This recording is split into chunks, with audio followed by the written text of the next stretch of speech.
Okay. I record the sessions for people who don't come along, and then I put the recording on my YouTube channel. So if you want to go back, and there are people who can't come along because of the time differences around the world, and so they look at the videos later on at their own convenience, which is good. And but it also gives everyone the opportunity to share it with their contacts, and if you want to use it as a promotional video or something that you can do. So it's there. I don't edit it. I don't do anything because this BEwell initiative of mine is it's like informal. I say it's an informal chat because I don't go editing. I don't go cutting things out. The maximum preparation is me inviting Micheal Keating today to talk about his expertise. That was my organization, putting it out there onto LinkedIn, inviting a few people, and then discussing the topic. Okay, that's where we go. And so we make mistakes, something happens, there's no big deal. We're not selling this. This is a freebie. It's my contribution and my connection. BEwell stands for Business and Entrepreneurial Well-Being. I'm an entrepreneur. I've been for 25 years running my own business here in Italy, Verona. And I've understood that it's not sufficient just to concentrate on the business part of running a business, let's say, but you also have to focus on the well-being of the entrepreneur, because it all goes hand in hand on how you look after yourself, how you the interaction with your staff, with your clients, and the well-being of yourself as well. What you eat, how you look after yourself, and so on is very, very important. So this all came together as my project, let's say, started about 6 months ago. And since then, I've been bringing on experts in different fields, whether it's pure business or whether it's pure well-being or mental well-being, to actually bring some more light into this. And so everyone who participates in these sessions can take something away. So the idea behind this is just we spend 1 hour together. If there are a few of us, we'll stay in the main room. But if there are more people who join, then we can go into breakout rooms. So today, there are only a few people. So I would say we just stay here, stay in the main room. If you've got any questions, just put your thumbs up, and then we can just interrupt Micheal, who's our guest speaker today, and then we can ask him those questions, not to interrupt him continually. Is that okay with everyone? Yeah, is that clear? So let me introduce Micheal Keating. And let me, I'm going to read his short bio, okay, let's say, biography here. So this is Micheal Keating. He's a human mentor, okay? And this is what he says about himself. I'm a human being and support others to be more human. I've worked globally for over 35 years as a human development leader for and with international companies in the areas of change management, organizational development, and human relations. People know me as a networker, building bridges between people from different cultures, industries, and professions. My focus is to have a win-win situation for all parties in any human relationship. The reason we invited Micheal today, I invited Micheal on the BEwell today, was because last week we spoke about artificial intelligence. And there was a lot of talk about what about humans? What happens to us? Do we just sort of disappear? And so leading on from that conversation, and Micheal does talk about being 100% human, or what did I wrote is being 100% human or 100% human being. There was a little play on the words there. So it's like being 100% human or 100% human being. Anyway, this is Micheal Keating's expertise. So let's listen to him. Let's go into the conversation. Morning, Micheal, and we'll take it from here. And if you have any questions, as I said, just put your thumbs up, and then we'll interrupt the conversation, and we'll have a dialogue rather than just a monologue. Okay. So good morning, Micheal. Thanks for being here. Yeah, thank you for inviting me. It's a pleasure to be here with you all. Thanks for the opportunity. Yeah, I suppose maybe we could start with actually the being 100% human, because many people ask me, what does that actually mean? Yeah, and it's my way of sort of framing how I can be really authentic? What is it about me that's unique, that's special, and how can I bring that to the world? And of course, we're all challenged by the idea of authenticity. What does that really truly mean? You know, because we grow up in a society, in a certain context, which sort of forms us in a way to fit in. And of course, our desire as social beings to fit in makes us maybe not show our true selves all the time in every context. Yeah. So, you know, sometimes I work with leaders where, you know, if you ask them how they are at the work environment, they're a certain kind of way, but then in a private environment at home, they're actually something different. And I challenge them on that and say, why? Why do you actually put in your energy to be two different kinds of people? And most of that has to do, of course, with your context of how you've been brought up and what you think you're expected to show, what sort of behavior you're supposed to show, maybe in a work environment, and then maybe in a family environment where you know that people love and trust you, that you actually show your true self. Yeah. And I think really you actually should be just showing your true self all the time. But that is a challenge for most of us, yeah, to really do that. And so I work with people to enhance their first of all their awareness of who they truly are. What does it really mean to be the person that they are? That's from their values, first and foremost, you know, what's important to them, and then also how they want to be with other human beings. But the first challenge that most people have is how to be with themselves, yeah, because maybe they've lost sort of track of who they really are, and it's about finding that again. And so, first and foremost, I think what most of us don't normally do on a daily basis is connect with ourselves. You know, do we take the time in our days to really stop what I call, you know, the busyness of doing and really be in the state of being? Yeah. And, you know, there's a play on those words, of course, doing and being. And how do you actually, connect with yourself? Yeah. Now, most people have heard of these things before, of course, about mindfulness and this idea of being with yourself. Yeah. But what does that actually mean? Yeah. And so one of the things that I do personally myself is every morning when I get up, I take the time first thing in the morning to be very grateful for this new day. Yeah. Because, you know, yeah, we all have only a limited life. And you start to think about, what are the good things in my life? What are the good things about me as a human being? And what can I bring to the world? And framing that every morning for me is a way of connecting with my being 100% human. So each person, of course, will have maybe a different way of doing that. Some people take the time to go into nature, and they then have a reconnection with some sort of natural way of being in nature. So yeah, maybe a question, Gary. I want this to be it's sort of interactive, so we others will Absolutely. listen to Michael.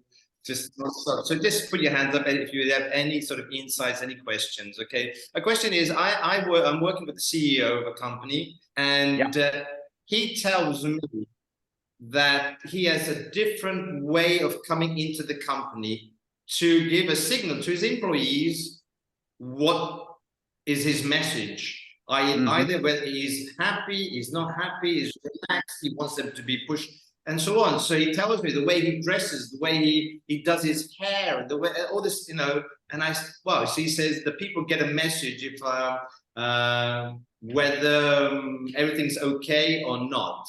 So how does that sort of fit in with what we're talking about here, like being like what you were saying before about knowing yourself and the message that you want to portray to other people, your employees or your clients or whatever? How does that sort of align?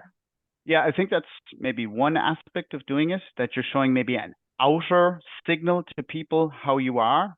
But I think more importantly is actually the inner signals that you send to people. So that is, of course, how you talk to people, how you want to create trust with people, how you actually talk about your personal life, how you be maybe a little bit more vulnerable, that you show that you are really this human being, that you're not this perfect leader, because there's nobody perfect. Yeah. And most leaders have a challenge with that because they have this idea in their minds, if I'm a leader, I've got to show that I'm strong, that I'm infallible, that I'm really this person that can do everything.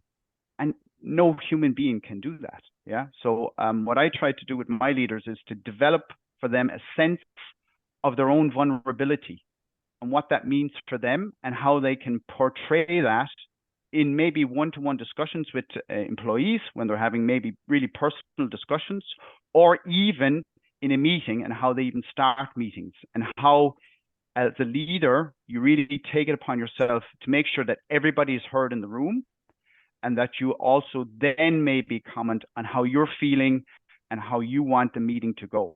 Yeah. So this is sort of, learning by doing, because of course the natural sort of idea by most leaders is not to show this really personal side of themselves in business, but it's actually the best way to connect on a very human level, and what I call resonance, to actually have resonance with another human being. Yeah, I think you sort of we talk about being vulnerable. We talk about being open. We're trying to, you give space to others, but also to be able to do that, you need to know the strength inside of you or your weaknesses. Yeah. The triggers that could be pushed by other people. That when they are pushed, you should know, or you should have some sort of awareness of what's happening, or not. Yeah, absolutely. And one of the things I talk about to my my clients is the idea of, you are this one human being. You have maybe what you've labeled some very good things about you, some very, let's say, bad, beautiful, even ugly things about you as a human being. And the idea is to embrace all of them, yeah, and not just say, okay, I only really need to show my decent, good side. Yeah, I have some things which I don't really do very well. Yeah, and be open and honest with your team to do that. And I know personally as a leader, I found that very hard at the beginning of my journey as being a young manager, because I thought I had to show this really, steadfast person of somebody I was capable of everything. But finally, I started to share with my team, hey, actually, I'm actually not very good at that and that. And I'm going to need your support, because this is not my strength. This is actually one of my weaknesses. And I'm going to share with you up front, so when a situation comes and I react in that way, it's just me. Yeah. Don't take it personally.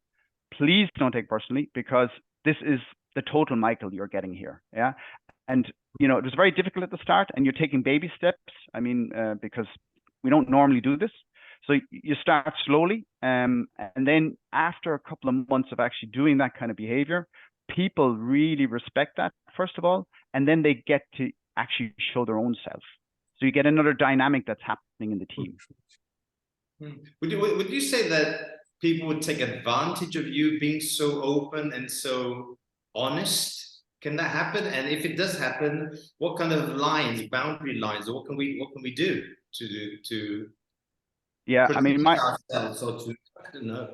Yeah, I mean, I think that's a fear which is unfounded, because my experience is it has not yet happened to me in a form that somebody has taken advantage of my vulnerability within my team. Now, there may be power plays outside your team, maybe where other leaders may do that. So there you may have to adjust slightly your openness and your vulnerability.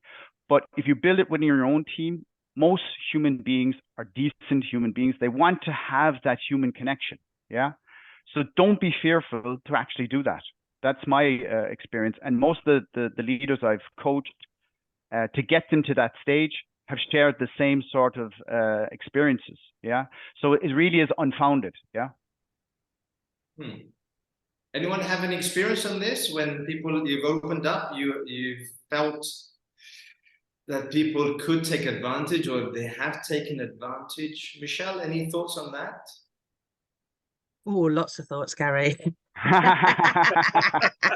Then please share them, Micheal. No, I mean, I completely resonate, Micheal, completely. Yeah, before you said vulnerability, the word came up in my mind. Okay. And then that willingness to be, I try and go by the values of being open, aware, and engaged. So that means I'm like you said, in the morning, I wake up and the first thing I do is I give thanks. Whether it's pouring down with rain and I've got to walk the dog or whatever, I give thanks for waking up. And then I set an intention. And that generally Very good. is something that the day before has niggled me. Yes. Some kind of trigger or something that has hit against me being authentic, because it's triggered me. Because if I'm authentic, nothing triggers. Yes. In theory. Yeah. So when it comes to that leadership of being self, yes, yeah, like you say, within your team, if you can build up that team, then you're able to be vulnerable. I've recently had to do it within Mind Freaks. We are in dire straits at the moment. Very, very, we're having some issues within the community. And as one of the leaders, I've reached out and asked for help. Yes. And do you know what? That was really quite challenging. Because it's like, no, I should. No, I should be able. I should. Yes. But I have to hold on to my principles of being open, aware, and engaged. I'm engaged. I'm open, and I'm trying to be as aware as possible to say, hands up. Do you know what? I can't do it alone. And do you know what? I don't want to do it alone either. Yes. The biggest thing there is I actually don't want to do it alone. It's not about me, myself, and I. Yes. Sometimes, but no, I try not to be. And I think the word there is modeling that vulnerability and playing to our strengths, and admitting our vulnerabilities, because I think it allows then other people to be open. But the word is willingness. The willingness there is the key word that's come up for me. How willing? I'm a question every day. How willing am I today to show my warts and all? Yeah, and I think that's something that most people have to get over, is the willingness. What I've sort of convinced many of the people I coach with the willingness part is the effort that they have to take not to be this self person, this authentic self. That creates a lot of energy in your day to be this, I don't want to call it fake, but relatively, not your true essence. That takes up so much energy. And we all only have enough energy in the day. Yeah. And if you start to stop that and put the energy into just being yourself, you get a different vibe also within the team and within yourself. Yeah. But being yourself is also not being accepted sometimes, right? Being refused. Absolutely. Which is the big thing that no one wants to be refused. No one wants to be rejected. And being yourself or being authentic or being 100% human being could lead to that. How does that play out? Yeah, this I think is also a very big challenge in terms of the social acceptance. But I think if you have more acceptance and intention, I love that word, for you to accept yourself first, if that's the most important variable, then okay, the other people that do not accept you just don't see the value of what you're actually showing in the world, or maybe they're jealous or envious. That's also what happens as well in certain contexts. So you stay true to your own self by saying, me first, others second, and if there are some people who will refuse me or not accept me for who I am, I'm going to get by that, because I know deep down in myself, this is truly me I'm showing in the world, and I feel very comfortable with that. Now, that takes a journey. I can tell you myself, it took me a long time to get to that really confident stage, where you're really feeling that self-resilience, to be like that and to not worry about others, but you can get there over a period of time. Yeah. Let's move on a little bit. Like, today everything's really rush here. You spoke about, did you speak about meditation? I know you spoke about mindfulness, but did you also speak about meditation? Could you just give us some tips or things that you do to actually make yourself 100% human being? What does that mean? Like, how do you get centered? So what I usually talk about to my people is the idea of, like I said, stopping the busyness of doing and coming into a state of being. And the idea is here really deliberately creating space in your day to what I call is to drop into your center. And part of that is I use the power of stillness or silence. Because of course we're bombarded by noise, and it's not even noise in terms of vocal noise. We have a lot of data coming in and disruption every day, that we take a break from that, even if it's only a few minutes between meetings, and also using the power of breath. Yeah. So really taking in really this nice deep breathing, one breath, and then a second breath, and then a long outer breath. Yeah. And this has been researched by the University of California about this idea of having this double intake of breath and the exhale of a long exhale, which really centers you and calms you and centers you in your own space. And it's a very simple exercise. I mean, it's just really you kind of you take 2 breaths and then you, and even just if you did it here yourself now, you would actually feel internally your nervous system calming. Yeah. And that is a way, of course, centering yourself in your being and allowing that moment of pause. And it's a very simple word, pause, yeah, because you're giving the time for you to recalibrate your nervous system and to pause. Because we all get excited about different things. You know, our emotionality gets the best of us sometimes. And so it's the beauty of actually having a pause in your day. And I actually put those in my calendar. So I have, 5-minute little slots in my calendar where I deliberately remind myself, oh, I need to take a pause. Yeah. In the workplace, is that feasible, Michael? Sorry, we'll come back to you. Yeah.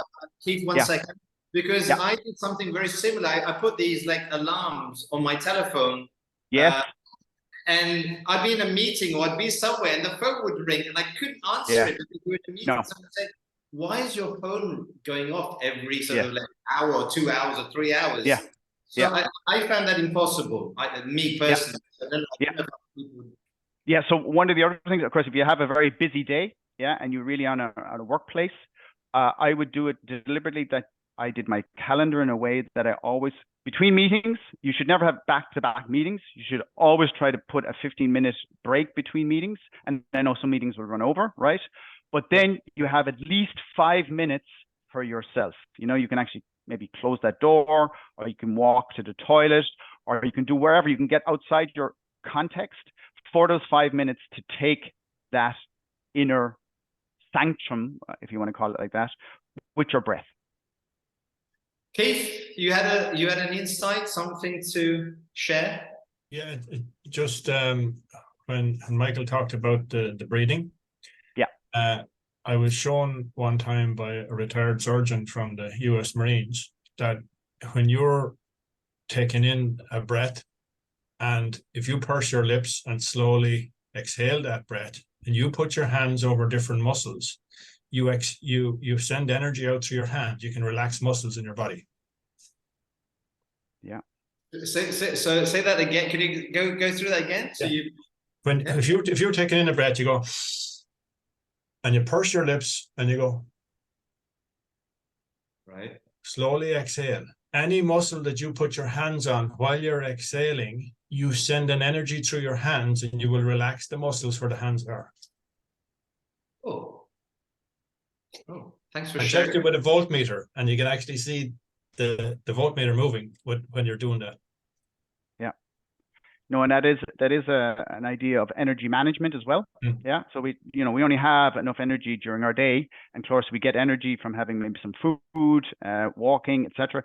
But this kind of energy through your breath is untapped. I mean, like you said, Keith, it really is a special way to connect with your own human nervous system and calm it, and as you said, recalibrate yourself even with some of your muscles, because you might be sitting all the time and you get up and you go, oh, my back, oh Jesus, right? And so you breathe into the part of your body that you might need to get more energy into. So that's beautiful. And you can actually, there's a sequence that you can do to actually, that'll go through the whole system. I do it every morning, and because I used to have shocking bad back issues, and he showed me how to go through a regime every morning to relax everything and help, and then a number of exercises to strengthen it, and it was lifesaver. What could someone do? Because you were talking about meetings, as we're into the business and entrepreneur well-being, let's talk a little bit of business as well. Sometimes meetings go over, they don't, as you said, back-to-back meetings are not good, but sometimes they happen, meetings go over. So what could be done that, it could be done in meetings rather than waiting for the pause, because sometimes you don't get that pause. Is there anything that we could do that could be done in a meeting that could actually give me that pause while I'm with other people? I mean, yeah. Well, Marquise, yeah, the positive intelligence stuff. I don't know whether any of you have done any of the positive intelligence, you know, just the rubbing of the fingers together, just the focusing on the person you're talking to allows you just to, for me, it's like I get derailed, but when I use any of the PQ reps that I learn, they just put me back on that rail again. So whether it is just a case of just rubbing my fingers together, it just allows me to take that pause. So I don't need to set an alarm now, because I mean, I've got no fingertips left, you know, from constantly rubbing my fingertips together. Yeah, you can do these things subtly, but even just focusing in on that person you're talking to. Yes. With that intention to focus in, oh, I'm going to look at his eyes or his eyebrows, yes, or whatever, that allows that just that moment of pause without having to go and sit on a mountain and meditate. Because we can't do it. Can't. Yeah, absolutely. Something I talk to my leaders about is the idea of attuned listening. So really, you're tuning into the other person's vibe. You're actually listening without comparing what you know. Yeah. So you're really looking at a conversation from maybe like you're taking it as the first time you're hearing something like this. And you're really only talking to clarify things in a discussion. Yeah. It's a much different energy than you're giving out to the person in the discussion. And it also gives you time, to, as you said, to kind of relax yourself, yeah, by doing your fingertips or even having a breath in between the meeting. You know, you can have it actually in the meeting. Yeah, you know, you don't have to push out your breath like that. You can just breathe in slowly, you know, and just breathe it out, and even take that moment in a meeting, yeah.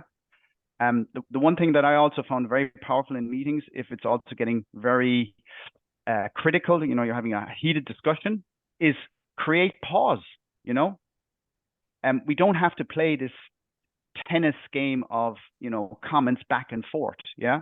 We can actually take a pause, and when there's maybe an expectation that the person thinks we're going to say something, just take 3 seconds. Don't say anything. And that is hard at the start to do that, but you'll be amazed what you can do, and you can recalibrate a conversation maybe it's going in the wrong area by having this moment of pause. So how can we learn to be this pause, this silence? How can we, are there any tips that you can give us to manage to start if we haven't started already? Yeah, a very simple one is you start in your mind. So the conversation is going, and then all of a sudden he stops and he's waiting for you to respond. That in your mind you start counting 1001, 1002, 1003, and then you smile. And you know what? We're all human. Everybody loves a smile, and it forms a different connection with somebody, particularly in a heated conversation. Yeah, and then maybe you nod and you say, "Yeah, I think the conversation is good. It's going in a way that I think is maybe not the outcome that we would want together. Maybe we can refocus it a little bit, even taking the ownership to divert the conversation in another direction." But you take this 1002, 1003, yeah, 2, 3, yeah, 4. And then you have the 3 seconds pause. Keith, you got to... I listened to a guy talking about diffusing situations once. Yeah. He said he was in a situation where there was a guy about to start boxing the head off someone else. And he walked up and he said, I just said to him, he says, I have a stone wall at home. And saying something off the wall completely knocked him out of gear and diffused the whole situation. Mm-hmm. Yeah. Yeah. Nice idea. David's got a insight. David? One of the things I would use my employees is humor. I started off with puns, and at first it caught them like deer in the headlights. They didn't know what had happened. And I explained that puns were just a different way of thinking, a way of being creative. And my employees were designers, so I wanted them to be creative. And so if I was having a personal meeting with somebody in my office or something like that, if things were going a little off from where I want them to go, I just introduce a little pun or some creativity in there, and it puts a smile on both of our faces, and that kind of decelerates the conversation that we're having. Yeah, absolutely. Maybe another idea in terms of changing the cadence of how fast you're speaking, yeah, will also maybe diffuse how a conversation is going. Because of course, when people get excited and they're getting maybe a bit emotional, they're speaking very fast and they're getting excited, and then you speak so much slower, yeah, that they notice there's a difference, and it gives them a moment to also for them to maybe take pause. As a leader in a meeting or in an organization, people are always looking to you to have the answers or to lead.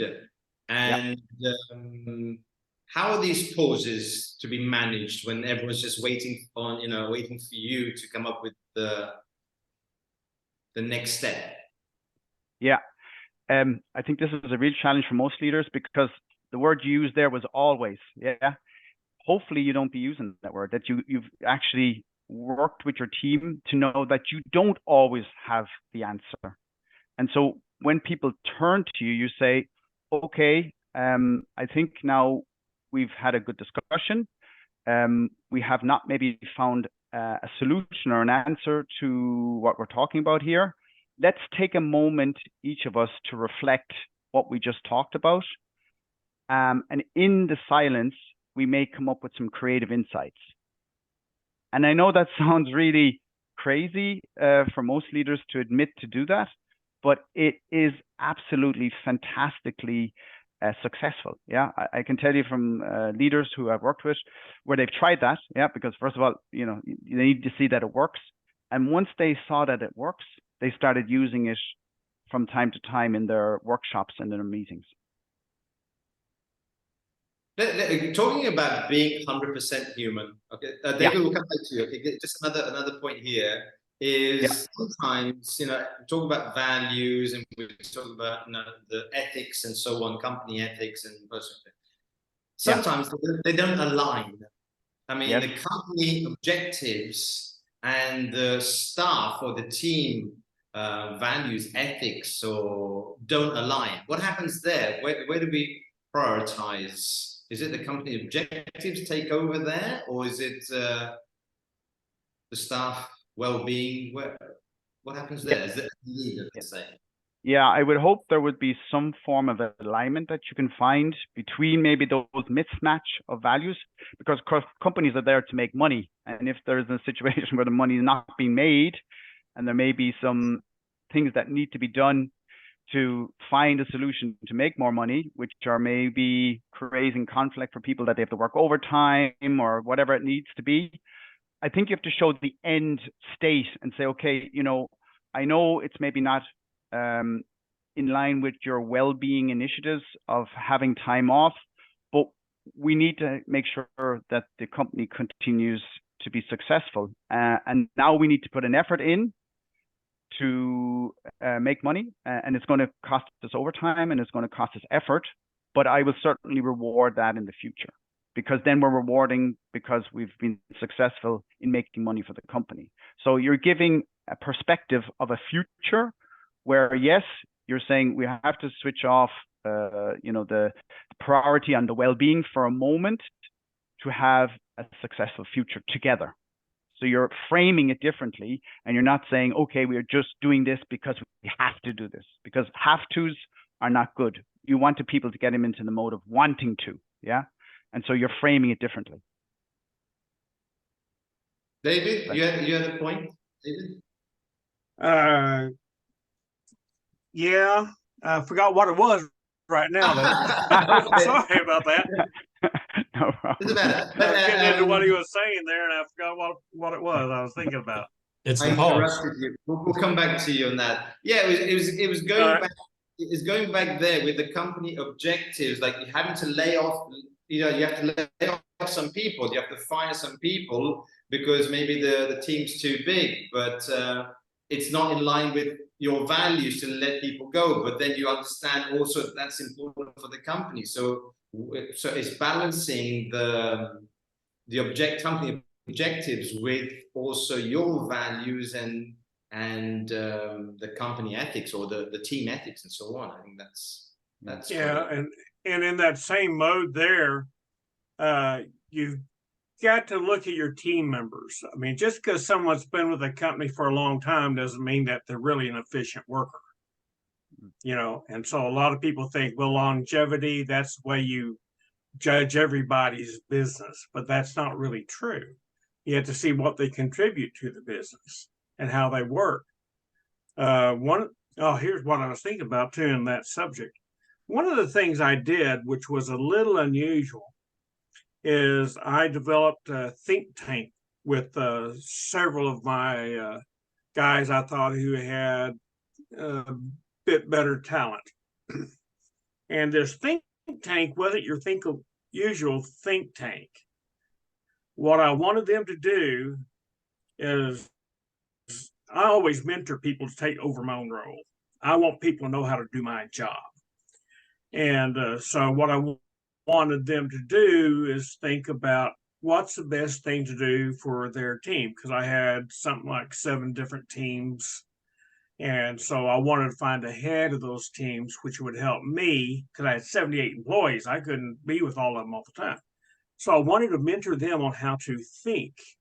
And I wanted them to come up with the ideas that they thought would work for their team as a whole.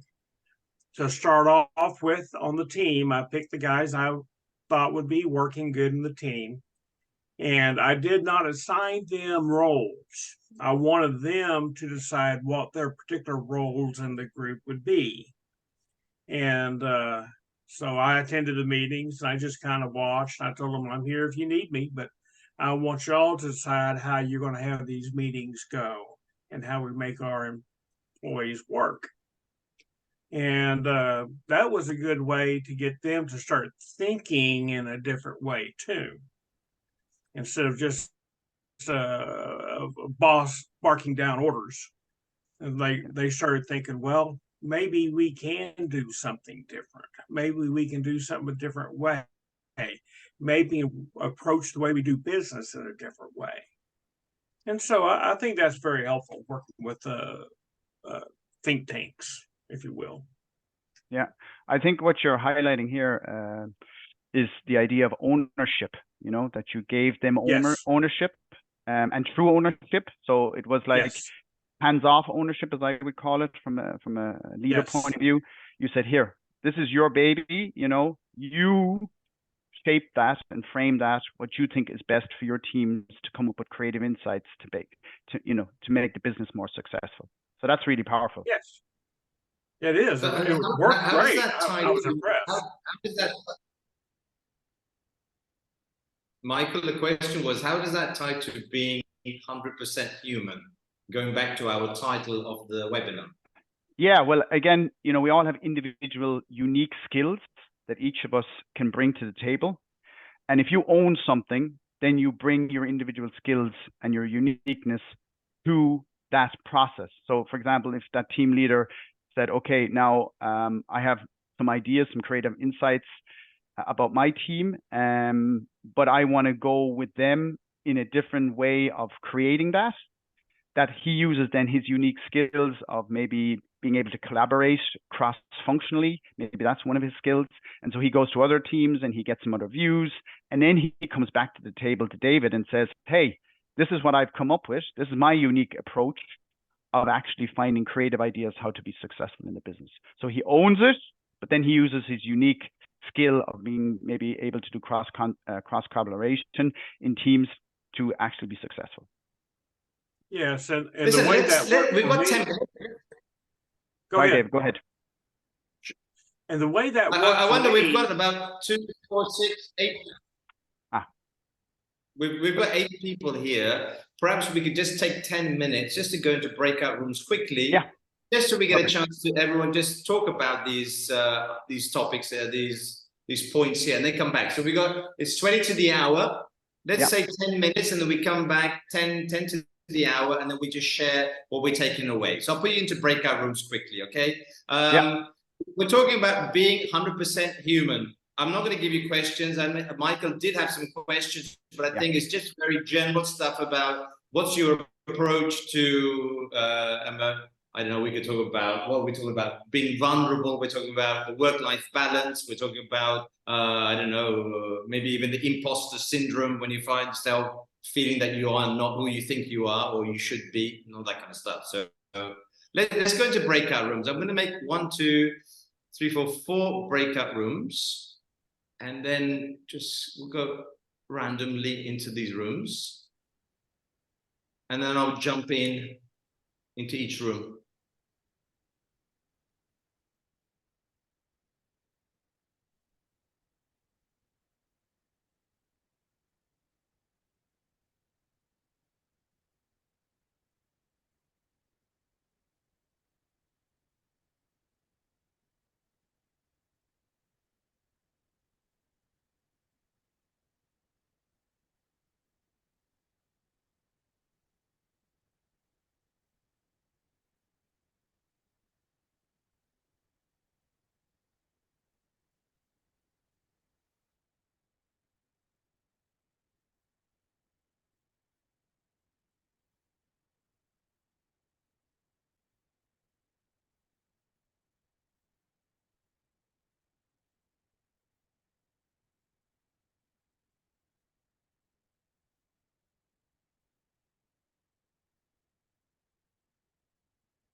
Okay, I think we're back in the main room.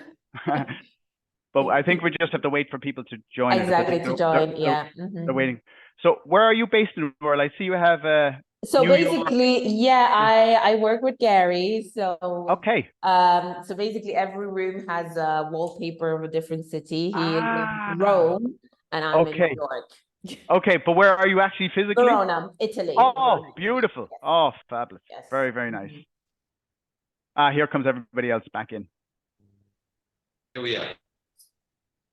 We're having a great conversation in the other room as well, so it was good to come back. So listen, we're coming to the end, and I want to finish on time because I don't want people just popping off the screen. So we've got 2 minutes.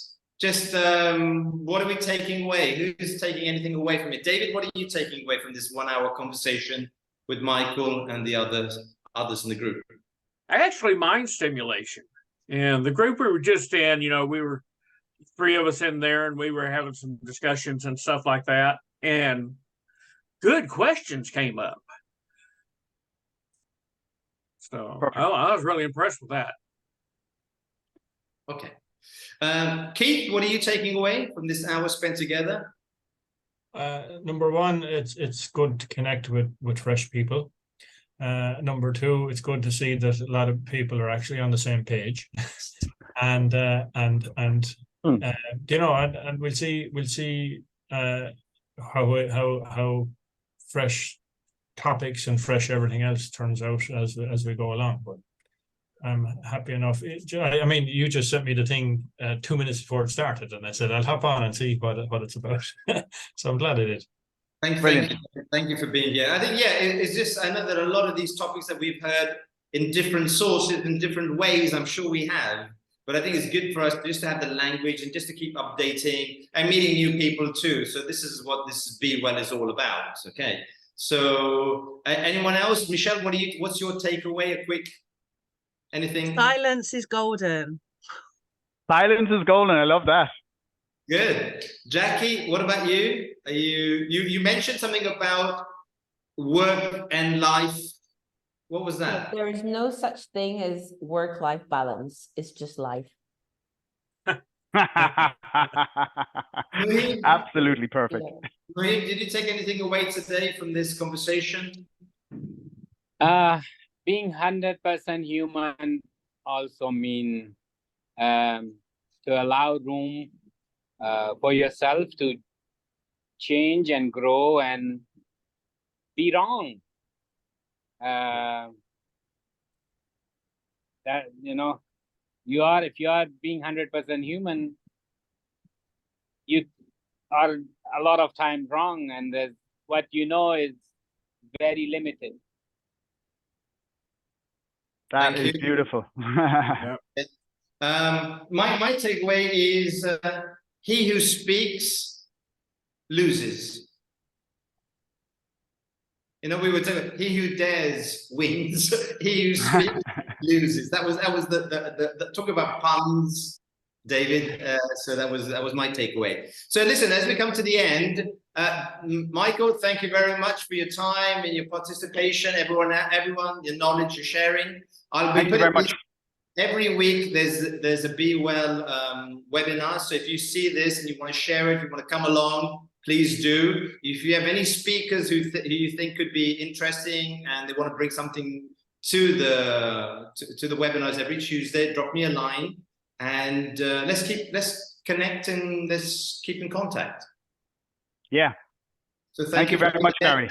Have a great day. If you want the video, look on the YouTube channel. It's on there. Thank you so much for the opportunity. Thank you. Bye-bye. Bye, everyone. Bye-bye. Bye, everyone. Bye-bye now.